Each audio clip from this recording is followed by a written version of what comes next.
Hello there, ladies and gentlemen, and welcome to another great episode of 8-Star Anime. What do you say, Dave the Head? I say we left the whiteboards right over there. If you'll turn to your left and pick them up, then we'll have our scorecards for today. Yes, indeed. Just in the nick of Nick time. Ladies and gentlemen, we just got done watching a really good film. The anime adaptation of The Girl Who Lived Through Time. Really great film, for what it's worth. Yeah. In comparison to its other forms, there was a manga for it. There is a live action version. And I do believe we're going to be referencing that quite a bit. And to make a good, quick synopsis, basically it's your typical, Moe-esque? Yeah, very Moe-esque. Slice of life? Slice of life, just regular, teenage girl going through her life, and she finds out she's randomly got powers to leap through time. And slowly but surely through the movie, she realizes the effect she has by doing so. And ways she can hopefully find a way to correct that. Yes. I was... You really? Okay, so check it out. So it was 4 o'clock, and there's a timeline, okay? And so she jumps off the timeline, and she makes an alternate timeline. But then she jumps back over here to make a new alternate timeline. And this girl needs a lesson from the Flash to stop it. Yes. Stop it. As most people know in the ideas of time travel, there is the butterfly effect. Jump through time and you leave your mouth open, you eat butterflies? Something like that. No. Is that how it works? Yes. No. It's whatever you affect in the past ultimately changes whatever the future may be. There's always different possibilities of where the future goes, and throughout the show, Makoto realizes that as much as she didn't want things to change, it was going to happen anyways, and usually in this context of the movie, in a worse way than it would have been if she just went with life as is. Yeah, she really needed to learn to let it develop naturally. And there's only 2 times that her time jumping really mattered. Mattered. And that was when people were about to die. Pretty much. At which at this stage, I willing to bet. You had a lot of laughs with this movie. It was funny. It was entertaining. The synopsis of this is really hard because without giving away the movie. Well, I mean, what happens in 1/3 of the movie? A good part of that gets changed because time travel. Exactly. I like to sit there and say crazy ideas like, "Oh, she's gonna go back in time and become her own aunt," and but yeah, none of that kind of stuff ever came to fruition. And much like Return of the King, there was like 3 flipping endings. Yeah. And to be honest, this is one of those movies where you sit there and kind of go, well, this could have been a possible ending. This could have been a possible ending. But in the end, it's kind of like a tragic love story. Really? That's all it was. And with a sci-fi element. A lot of it. That wasn't very sci-fi. How did she activate her jumping power? To jump through time. She leaps. And so, actually, that's actually one of the funniest parts of that movie to me, actually. Well, that was because her landings were really bad. I mean, if I had, to be honest, if I had to really pick a part of this movie that actually amused me, we talk about this being a love story.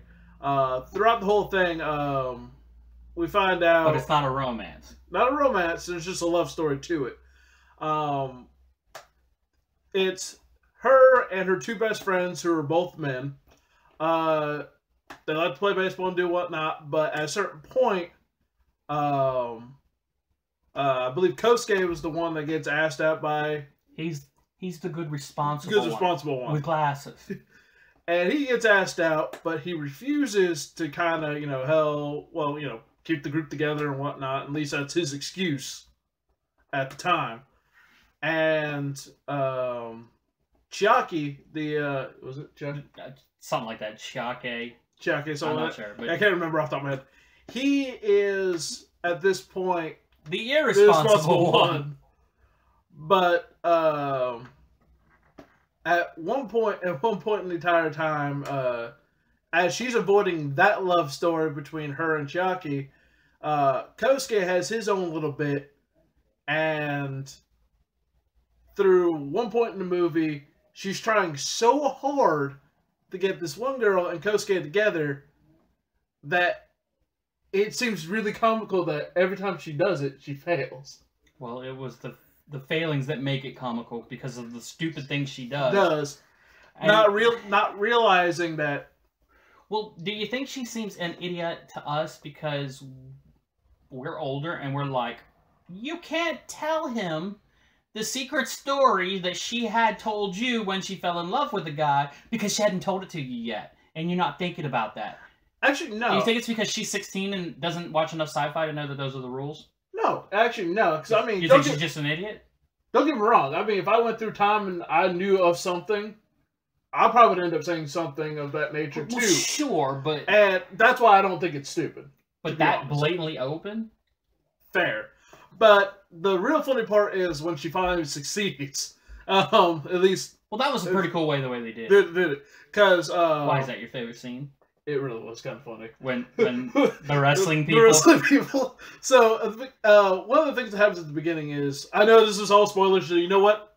This is what's going to happen. Spoiler alert. If all else fails, just go back in time. Go back in time and watch it. So, in the movie, she's having a bad day at the very beginning of this. And one of the things is, there's these guys who are like really into like this pro wrestling, you know, doing all these moves and whatnot. And one of them decides to do a big swing on another guy. Well, he let go. Bad maneuver. And pretty much plows her into the tree and a bunch of other people. Moving forward, she realizes... The first time. That's the first time. No. The first time she moves forward after time jumping. After time jumping, she goes, hold on a second. Does a full-on back bridge as the guy goes over her, and everybody's just like, how the heck did you do that? He's, no, I'm just kidding. And, but then we skip ahead to where, the third time it happens. She decides to set up the whole, you know, first encounter romance scene. For her friend and the very, very shy first-year student. So the first-year student's sitting at the tree where, you know, where normally she would have landed. And so she brings Kosuke, like, come on, and stand here, please. Wham! So... Please get off, you're hurting me! It's making a human pile of people. I just thought it was hilarious, but I really thought that was kind of like a cool way that she used her powers in a way. She goes, oh, I remember this scene. Let's see if this works. And I kind of like that portion of it a little bit. I like the elves that weren't elves. You mean the Russian... They have a clock in town, and little figurines come out, and they're banging on the bells, chimes and the bells and stuff. For the hour and whatnot, blah, blah. I like it because, A, it starts off very nonsensical, but as the story goes through, you kind of get a reason why it keeps happening. Yeah, because it ends up being kind of a big... Pivotal point in the storyline. To be honest, this movie's all around enjoyable. Even for something that's a slice of life, because there's nothing really... Well, since enjoyment's in the E, why don't we start on the V? Fair enough. We'll work on that. Yada, yada. Ladies and gentlemen, I think it's now time for our scoring portion of the... show! As we go ahead and start with visuals. Visuals! To be honest, I'm actually bad at this. Usually Mike usually has these on lockdown. But I usually Who does? Mike. And Roger's pretty good about it too.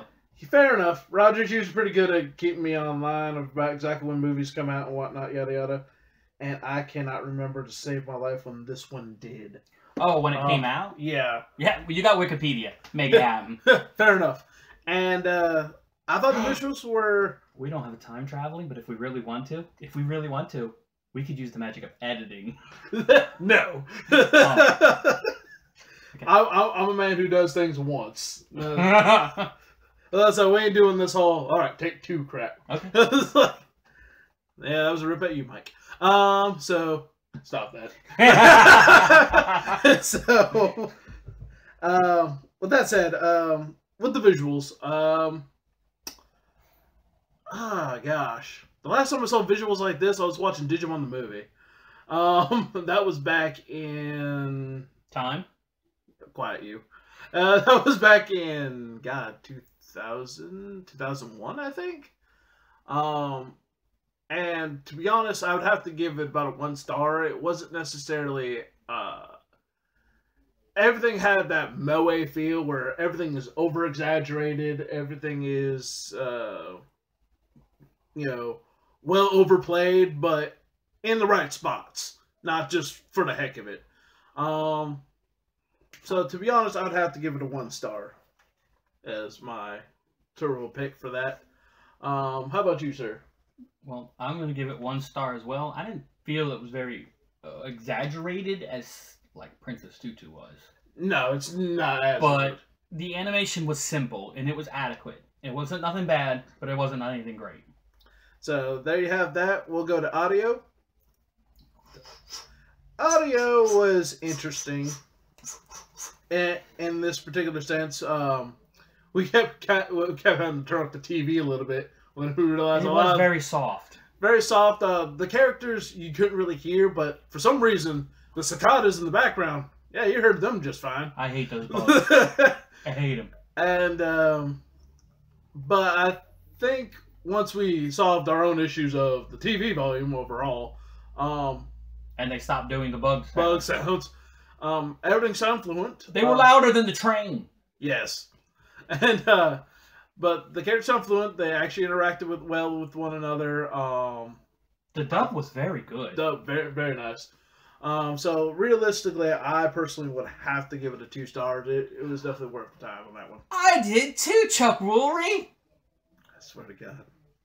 Some older people might get that joke, and the rest of you won't. But yeah, I mean, I like the music too. The music went well with it. The sound effects. Yeah. What is Roger calls it, the Foley or something? Yeah. The only Foley I know is a Mick Foley, and nobody got put through a table or a steel cage. So. There was a lot of headbanging though. Well, I mean, the girl did keep jumping into jumping into the river, jumping up the stairs, jumping down the stairs, crushing through doors. Where am I? I don't know, but you broke it. Oh man. Well, with that said, we'll go into the. Yeah, the audio is really good. The music carries the story, and the dub is great. Yeah. What more do you need? Can't argue with it. Now we'll go on to the story. This is where it's going to get interesting. Only for the sheer fact that me and Dave have both actually seen the live action. And this is 100%, for the most part, completely different from it. The only thing they have in common is there's a girl who goes through time. But if you want to catch the live action, it is on Crunchyroll. It's good stuff. It is a good story for what it is. I won't go into too much with it, but I will. No, I'm scared. Do you? Really? If you want to check that out, go ahead. But right now we're concentrating on just the animated version, where here we get not only our A plot of girl leaping through time to want to keep her life the same, but the more she does, the more it changes. It also is the typical romantic comedy as you see fit. So there are several subplots that she affects, no pun intended, time and time again. Yes. So, we get moments of a lot of seriousness, a lot of moments of laughing and laughter, whatnot, a lot of comedy, a lot of awkwardness, up to the point where shit gets real. Son. Where, at this point, it's, oh shit, I've run out of leaps, and shit has gone south. Oh, that was such a stupid plot device. It really was, because I've got numbers on me. I wonder what this 90 means. And to be honest, it was a terrible foreshadowing, if you ask me, but because it was obvious that something bad was going to happen, and she had no leaps. And at that point, you're wondering, well, shit, what's going to happen? And the only way... I know the shoe's going to drop. When. Now, the thing about it was, it's funny, is they also did set up the solution of sorts. Yeah. Real quick. Well, I mean, not to give it away, but the ending solution was clever in my opinion. Yeah. I honestly didn't see it coming, but then, to be honest, by the time we got to that port, I just didn't care anymore. It had overloaded my give a damn. There was a lot to the story I liked in the beginning, but as it continued going forward, and it was like, oh, just kidding, everything's just redone. Okay, just kidding, this one's in over here. Just kidding. I got a little frustrated with it. So, go ahead, give me your score. Actually, my score is still a 2. Only for the sheer fact that the argument that you're having where you look like you're invested into some story and then it turns out to be not the story, you almost kind of have to expect that. As soon as they said, the title, The Girl Who Leapt Through Time, I almost expected that. Now, granted, from the live action film, where she only does that once, well, it's understandable, but for something where it's a common thing where she's wanting to change something, I expect that until finally she says, F it, I'm going back. So, you ready? Yeah. I give it nothing. Really? Really. I was going to give it 1, but it frustrated me, it aggravated me, and it stopped being a story. I think if they had cut this in half, it would have been better. In half, really? Yep. About what point? I mean, roughly. About halfway. About halfway? You know what I'm saying? It was like, set up. Yeah. Here's some adventure. Here's the trouble. Yeah. But then they went, oh, don't worry. She learns her... Let's see, I don't want to spoil it, but she kind of learns her lesson. But, here's a new trouble. But don't worry, she learns that lesson too. Oh, here's a new trouble. Like, I see what you're saying. I don't even care anymore. You get to the point where there's so many, climaxes and resolutions that it's kind of like, okay, where's the true stopping point? Whereas Return of the King does have multiple endings. The multiple endings are the endings of the subplots. Every subplot has its own ending. This one didn't. It just was like, just kidding. All that's gone. Yep. Nope. Now they do have some resolution, and the resolution is okay. Yes. It's also very Japanese tragic love story. So if you don't like that, you're probably going to get screwed on this. Yeah. I'm not saying the story is bad. I'm saying the story is bad for me. Okay. So, ladies and gentlemen, one more category left. I'm sure you know what it is by now in our base system. It's enjoyment. So, Dave, I'm going to let you take care of this one first, or at least get you started for it. I gave it a 1. All right. I would highly advise that you check this out. It's a good film. Watch this, then watch the live action, in my opinion. That was the other thing I meant to say about story. I think this takes a hit because I really liked the live action. It is a story that the time travel is a plot device and then left alone. This is a plot device that's just kept... It's more Had this been episodic, maybe the manga, that might be awesome. But in this movie, it took away from a lot of the story, and it took away from some of my enjoyment. But I did like it, and I would advise that you see it. Alright, ladies and gentlemen, I personally will have to give it a 1 myself. Only for the sheer fact that I actually did enjoy this. Now, this is the first time I've actually seen the animated version of it. So I've seen the live action version of it, and I do agree that the leaping in time of this one is more of, to me, a little bit more comedic value to it than it really is the plot device as such, because it gets overplayed. However, I do see the story element to it. She does finally learn her lesson about, what she's missing in life. And letting things unfold naturally. Mm-hmm. It's okay to take the risks,